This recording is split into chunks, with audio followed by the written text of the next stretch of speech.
Hello और welcome student, स्वागत है आपका करण गुप्ता ट्यूटोरियल क्लासेस में। और जैसे कि आप जानते हैं कि हमारी एक सीरीज चल रही है जहां पर हम शिमाडजू के नए यूवी विजिबल स्पेक्ट्रोस्कोप 1900i के बारे में बात कर रहे हैं। और यह है इसका पार्ट 3 जहां पर हम इसके सॉफ्टवेयर से जुड़ी हुई जानकारियां देख रहे हैं कि इसके जो सॉफ्टवेयर है लैब सॉल्यूशन उसको कैसे ऑपरेट किया जाता है। और चलिए पार्ट 2 को ही हम यहां पर कंटिन्यू करेंगे और लैब सॉल्यूशन को कैसे ऑपरेट किया जाता है, इसके अंदर कौन कौन से ऐसे फीचर्स हैं जो कि काफी इंपॉर्टेंट होने वाले हैं उसको हम देखेंगे। बहुत ही इंपॉर्टेंट वीडियो होने वाला है क्योंकि आपको इस इंस्ट्रूमेंट के सॉफ्टवेयर को हैंडल कैसे किया जाता है उसकी जानकारी मैं यहां पर आपको दे रहा हूं।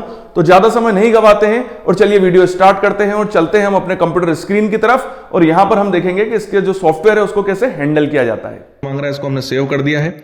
अब हम चलते हैं स्पेक्ट्रम मोड पे। तो जैसे ही हमने स्पेक्ट्रम मोड क्लिक करा, ये वो मोड है जो सबसे ज्यादा यूज होता है। तो अब सबसे पहले हम इसको कनेक्ट करेंगे। हमने कनेक्ट कर लिया, हमारी विंडो वापस से ओपन हो चुकी है।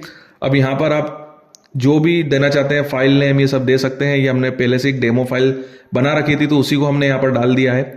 ये देखिए सारी इन्फॉर्मेशन अवेलेबल है। 400 से 200 नैनोमीटर पे सैंपल रन होगा। 400 को मैं 350 नैनोमीटर यहाँ पर कर रहा हूँ। तो 350 नैनोमीटर पे अगर आप नई फाइल्स बनाना चाहते हैं तो आप नई फाइल करके सेव कर सकते हैं। और अगर आप उसी फाइल को ओवरराइट करना चाहते हैं तो आप ओवरराइटिंग भी कर सकते हैं। दोनों ऑप्शन यहाँ पर अवेलेबल है। हमने उसको वापस ओवरराइट कर दिया है हमारी पुरानी फाइल को ही। यहाँ पर आप फाइल नेम ये सब दे सकते हैं। उसके अलावा स्टार्ट का ऑप्शन भी है। यहाँ पर आप चेक कर सकते हैं जो भी आपने जानकारी सेव करी है वो चेक पे जाके आप चेक कर सकते हैं कि वो सही तरीके से। तो यहाँ पर आपको दिख रहा है कि हम यहाँ पर फाइल नेम दे सकते हैं जो भी इंफॉर्मेशन सैंपल से रिलेटेड है। जैसे हमने यहाँ पर डेमो 1 2 3 लिख दिया है, सैंपल नेम दे सकते हैं। और जो भी इंफॉर्मेशन आप चाहते हैं कि वो आपकी रिपोर्ट के अंदर आनी चाहिए वो आप यहाँ पर लिख सकते हैं। तो इस यहाँ पर साथ ही साथ जैसे कि आप देख रहे हैं कि यहाँ पर हम अपनी इसको अब देखिए हम सबसे पहले बेसलाइन करेक्शन करते हैं। तो हमने बेसलाइन करेक्शन कर दिया है और baseline correction then auto zero हम करेंगे। आप जानते हैं कि बेसलाइन करेक्शन ऑटो जीरो क्यों किया जाता है, क्योंकि हमने सैंपल जिस भी सॉल्वेंट के अंदर प्रिपेयर किया होता है उस सॉल्वेंट की एब्जॉर्प्शन को माइनस करने के लिए, हटाने के लिए हम लोग बेसलाइन करेक्शन या ऑटो जीरो करते हैं। तो आप चाहे तो इस विंडो को हटा भी सकते हैं। तो इस विंडो को हटाने के बाद आपको जो बाहर स्क्रीन है वो दिखाई देगी। तो विंडो को हटाने से ये होगा कि जैसे पीछे अगर कोई भी रन लग रहा होगा तो वो आपको बकायदा दिखेगा चलता हुआ। तो आप इस विंडो को चाहें तो आप कर्सर को सिलेक्ट करके या डायरेक्ट सिलेक्ट करके इस विंडो को साइड में भी कर सकते हैं, इसमें कोई दिक्कत नहीं है। और पीछे जो है वो आपको ग्राफ जो है वो बनता हुआ दिखाई देगा। तो सबसे पहले हम क्या कर रहे हैं यहाँ पर कि ऑटो जीरो जो है वो हमारा स्टार्ट हो चुका है। और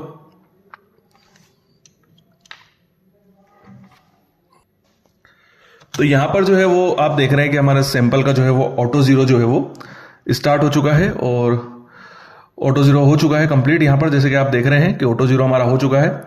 अब हम यहां पर आप देख रहे हैं कि स्क्रीन पे आप स्टार्ट के जैसे ही आप बटन दबाएंगे तो हमारा जो सैंपल है वो भी यहां पर रन होना स्टार्ट हो जाएगा। तो जैसे कि आपने देखा कि हमने यहाँ पर सैंपल को भी अब अपना रन कर दिया है। जैसे ही हमने ग्रीन पे दबाया तो हमारा जो सैंपल है वो रन हो गया है। मैं आपको एक चीज बता दूं कि हमने अभी तक सैंपल कंपार्टमेंट के अंदर कोई भी सैंपल नहीं रखा है, हम ब्लैंक ही रन कर रहे हैं क्योंकि मैं आपको पहले यहाँ पर इंस्ट्रूमेंट को कैसे ऑपरेट किया जा रहा है वो बता दूं। साथ ही साथ अगर आप लेफ्ट स्क्रीन की तरफ देखेंगे तो यहाँ पर भी जो विंडो खुली हुई है वहां पर हम जो जो ऑप्शंस को सिलेक्ट कर रहे हैं वो एज इट इज आपको सारे ऑप्शन जो है वो मैसेज ऊपर सबसे ऊपर मैसेज लिखा है, उसके नीचे सारे ऑप्शंस दिखाई दे रहे हैं। जो जो हमने प्रॉपर इस एक्टिविटी के अंदर सिलेक्ट किए थे वो सारे मैसेज आपको यहाँ पर दिखाई दे रहे हैं। यहाँ पर एक चीज आप देख रहे हैं कि जो रन लग रहा है ना वो काफी तेजी से लग रहा है, क्योंकि इसकी ये इसलिए लग रहा है क्योंकि सैंपल कुछ रखा ही नहीं हमने इंस्ट्रूमेंट के अंदर, ब्लैंक रन मार रहे हैं हम लोग। सैंपल कंपार्टमेंट के अंदर कोई सैंपल नहीं है इसलिए रन थोड़ा सा काफी तेज लग रहा है और ये सैंपल हमारा रन कंप्लीट हो चुका है।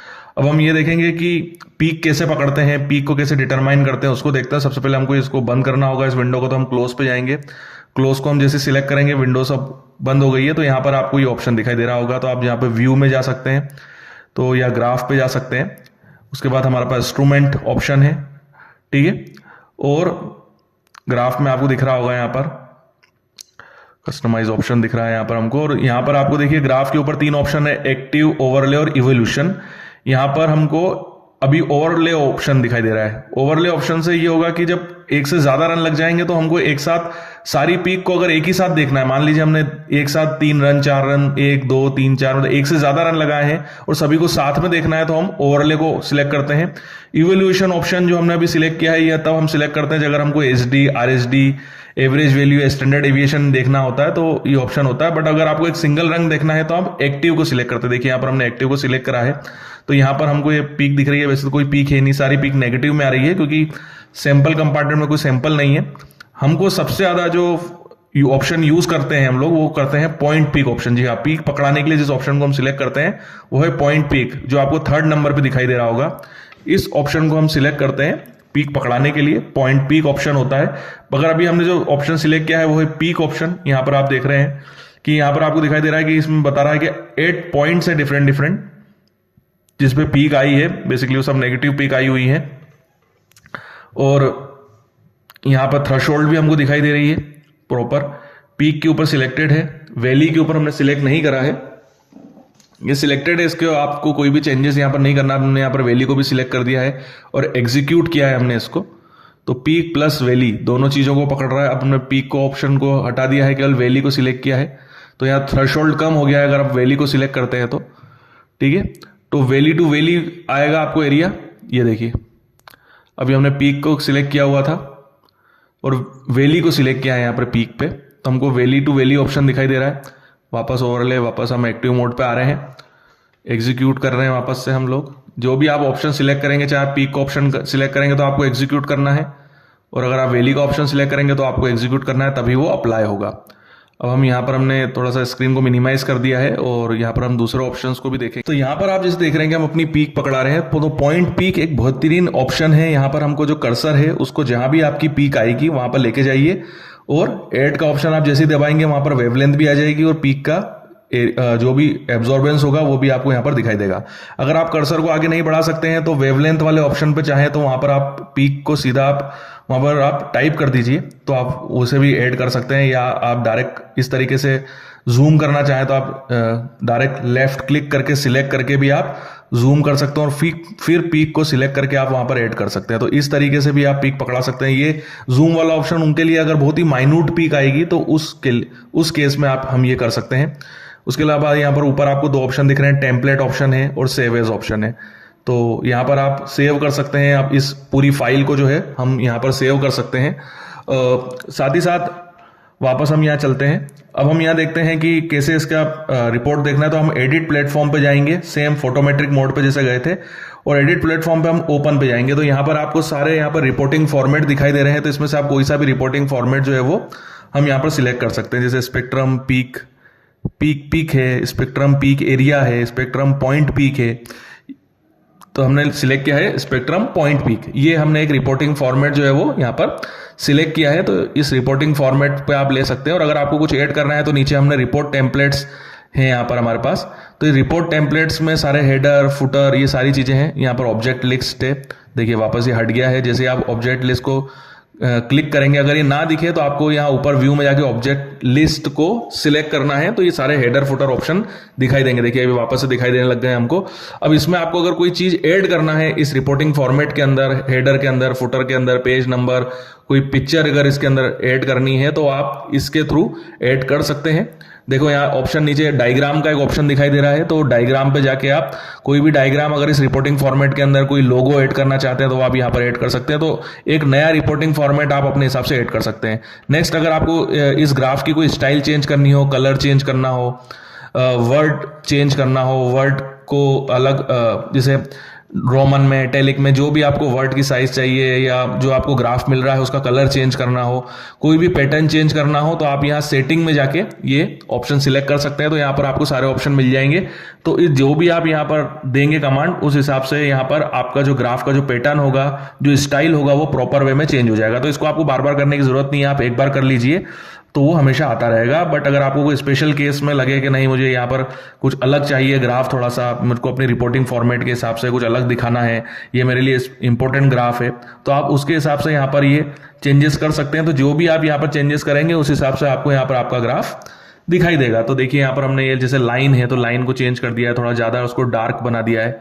ठीक है, तो लाइन भी उस तरीके से हो गई। आप डॉटेड लाइंस चाहिए तो डॉटेड लाइंस भी यहाँ पर आ जाएगी। चलिए वापस से हम ग्राफ पे आ जाते हैं। तो इसको वापस से हम देख रहे हैं, देखिए वापस आप यहाँ पर लेफ्ट क्लिक करके इसको वापस आप जूम कर सकते हैं। तो इस तरीके से आप माइन्यूट से माइन्यूट पीक जो है वो पॉइंट पीक पे जाके आप पकड़ा सकते हैं। तो जिस तरीके चाहे आप ग्राफ को ऐसा बड़ा करना चाहें तो आप इस तरीके से इसको सिलेक्ट करके श्रिंक करें तो श्रिंक कर सकते हैं, एक्सपेंड करना चाहते हैं तो आप एक्सपेंड भी कर सकते हैं।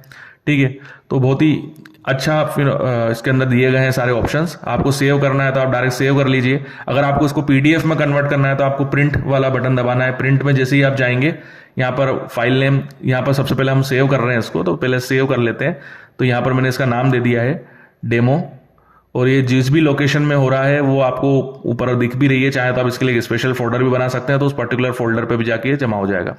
हम जैसे प्रिंट का ऑप्शन देते हैं तो देखिए यहाँ पर ये ऑप्शन हो गया है। तो यहाँ पर हमने सेव भी कर लिया है, और इसको जब भी हमने प्रिंट दिया था तो हम प्रिंट में अगर आप चाहें तो प्रिंट दे दें, या तो फिर आप उसको पीडीएफ में कन्वर्ट भी कर सकते हो। तो हमने यहाँ पर उसको पीडीएफ में कन्वर्ट कर दिया है। तो इसके लिए आपको प्रिंट वाला ही जो बटन है वही दबाना होगा, और उसमें दोनों ऑप्शन आएंगे। आप चाहें तो अगर प्रिंटर को सिलेक्ट कर लेंगे तो आपका प्रिंट निकल जाएगा हार्ड कॉपी में, और अगर आप उसको पीडीएफ ऑप्शन सिलेक्ट करते हैं प्रिंटर की जगह तो वो पीडीएफ में कन्वर्ट हो जाएगा। फिर इस पीडीएफ को आप चाहे तो मेल कर दें, पेन ड्राइव में ले लें, कुछ भी आप कर सकते हैं। तो बेसिकली हमने इसको अभी यहाँ पर पीडीएफ में कन्वर्ट किया है, क्योंकि अभी हमारे जो पीसी है इसमें प्रिंटर कनेक्टेड नहीं है। तो ये हमारी पीडीएफ जो है वो ओपन हो गई है। देखिए इस तरीके का जो ग्राफ है वो हमको दिखाई देगा अगर हम स्पेक्ट्रम मोड पे अपना सैंपल रन करेंगे। ठीक है, तो ये ग्राफ का ये सिंपल रिपोर्टिंग फॉर्मेट है, जो अगर आप कोई भी रिपोर्टिंग फॉर्मेट अगर सिलेक्ट नहीं करेंगे तो आपको इस रिपोर्टिंग फॉर्मेट के अंदर ये ग्राफ दिखाई देगा।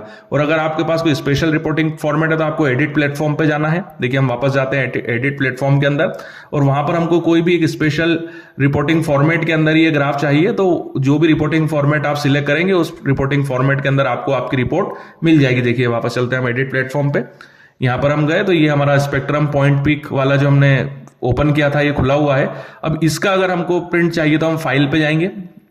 फाइल पे जाके पहले इसको हमने चेंज, इसने सेव मांगा है तो सेव कर देंगे इसको। उसके बाद यहाँ पर हमने जैसे एग्जाम्पल मान लेते हैं, इसको हम थोड़ा सा एडिट करते हैं। तो जैसे कंपनी नेम आ गया, ठीक है। वापस से मैं आपको ये बता रहा हूँ कि अगर आपको इसको कन्वर्ट करना हो किसी नए स्पेशल रिपोर्टिंग फॉर्मेट में, तो आप इसमें आप जो भी इंफॉर्मेशन एक्स्ट्रा ऐड करना चाहें वो यहाँ पर ऐड कर सकते हैं। जैसे इंस्ट्रूमेंट से related model number, serial number अगर आप डलवाना चाहते हैं, डायग्राम का ऑप्शन आपको दिखाई दे रहा है, ठीक है। और फिर से जाते हैं हम ओपन पे, यहाँ पर हम एक फॉर्मेट चूज करते हैं। उस फॉर्मेट में जैसे photometric spectrum sample, photometric sample graph एक ये दिखाई दे रहा है हमको, ठीक है। हम कोई सा भी एक फॉर्मेट यहाँ पर सिलेक्ट करते देखते हैं। तो जो भी आप फॉर्मेट सिलेक्ट करेंगे उस फॉर्मेट पे आप अपना खुद का भी एडिशन कर सकते हैं, कुछ अलग कुछ और भी इंफॉर्मेशन उसके अंदर ऐड करके उसको आप रिपोर्टिंग फॉर्मेट में सेव कर दीजिए। तो एक नया रिपोर्टिंग फॉर्मेट जो आपने खुद बनाया है वो भी यहाँ पर आपको रिपोर्ट के अंदर दिखाई देने लग जाएगा। तो आपको जब भी कोई चेंजेस करना है, जैसे हम यहाँ पर इसको सेव कर दिया, जैसे ये रिपोर्टिंग फॉर्मेट हमने इसको चेंज किया था, स्पेक्ट्रम पॉइंट पीक करके ये ग्राफ हमको मिला है, इस पर्टिकुलर रिपोर्टिंग फॉर्मेट को हमने चूज किया है, ठीक है। अब इसको हम पीडीएफ में कन्वर्ट करते हैं। जैसे ही प्रिंट में गए, पीडीएफ में कन्वर्ट किया, तो अब ये हमको एक और ग्राफ मिलेगा। अब देखिए इसका प्रीव्यू हमको दिखेगा, इस तरीके का हमको ये मिलेगा। ये जो अगर अपन स्पेक्ट्रम पॉइंट पीक ऑप्शन अगर आप सिलेक्ट करते हैं तो इस तरीके की रिपोर्टिंग आपको दिखाई देगी। पहले जो हमने एक प्रिंट सेव किया था वो हमारा जो बेसिक जो हम रन करते हैं स्किल जो हो गई होगा, मतलब आप डायरेक्ट प्रिंट मार देंगे तो वो आ जाएगा। और अगर आपको कोई स्पेशल रिपोर्ट बनानी है तो फिर आपको यहाँ पर एडिट प्लेटफॉर्म पे जाके रिपोर्ट सिलेक्ट करनी होगी और ऐड करना होगा। तो इस तरीके से आप जो है वो यहाँ पर इंस्ट्रूमेंट को रन कर सकते हैं। तो यहीं पर हम ये वीडियो कंप्लीट करते हैं और ये सीरीज भी। ये वीडियो आपको कैसा लगा कमेंट्स में मुझे जरूर बताइएगा। अगर आप चाहते हैं कि मैं और भी ऐसे इंस्ट्रूमेंट्स है जिनके बारे में आपको बताऊं तो नीचे कमेंट बॉक्स पे आप उन इंस्ट्रूमेंट्स का नाम को मेंशन कर सकते हैं। आगे आने वाले समय में मैं उनसे रिलेटेड वीडियोस भी जरूर बनाऊंगा। देखिए मेरी कोशिश यही होती है कि मैं आपको बहुत ही सिंपल वे में सोफिस्टिकेटेड इंस्ट्रूमेंट्स को चलाना सिखाऊं और इजी वे में उनको हैंडल करना सिखाऊं, क्योंकि खासकर हमारे देश में ऐसे कई कॉलेज है जहां पर सिखाना तो दूर, उनके पास वो इंस्ट्रूमेंट्स भी नहीं है। तो मेरी कोशिश मेरे चैनल के माध्यम से यही होती है कि मैं हर स्टूडेंट्स को इस इंस्ट्रूमेंट को काफी इजी वे में सिखाऊं कि इंस्ट्रूमेंट को से इन सोफिस्टिकेटेड इंस्ट्रूमेंट से आपको डरने की कोई भी जरूरत नहीं है। काफी इजी वे में आप इनको हैंडल कर सकते हैं और मैं आपके साथ खड़ा हूं। ये वीडियो आपको कैसा लगा कमेंट से मुझे जरूर बताइएगा। वीडियो देखने के लिए थैंक यू वेरी मच। आपकी उज्जवल भविष्य की कामना करता हूं और यहीं बने रहिए मेरे साथ।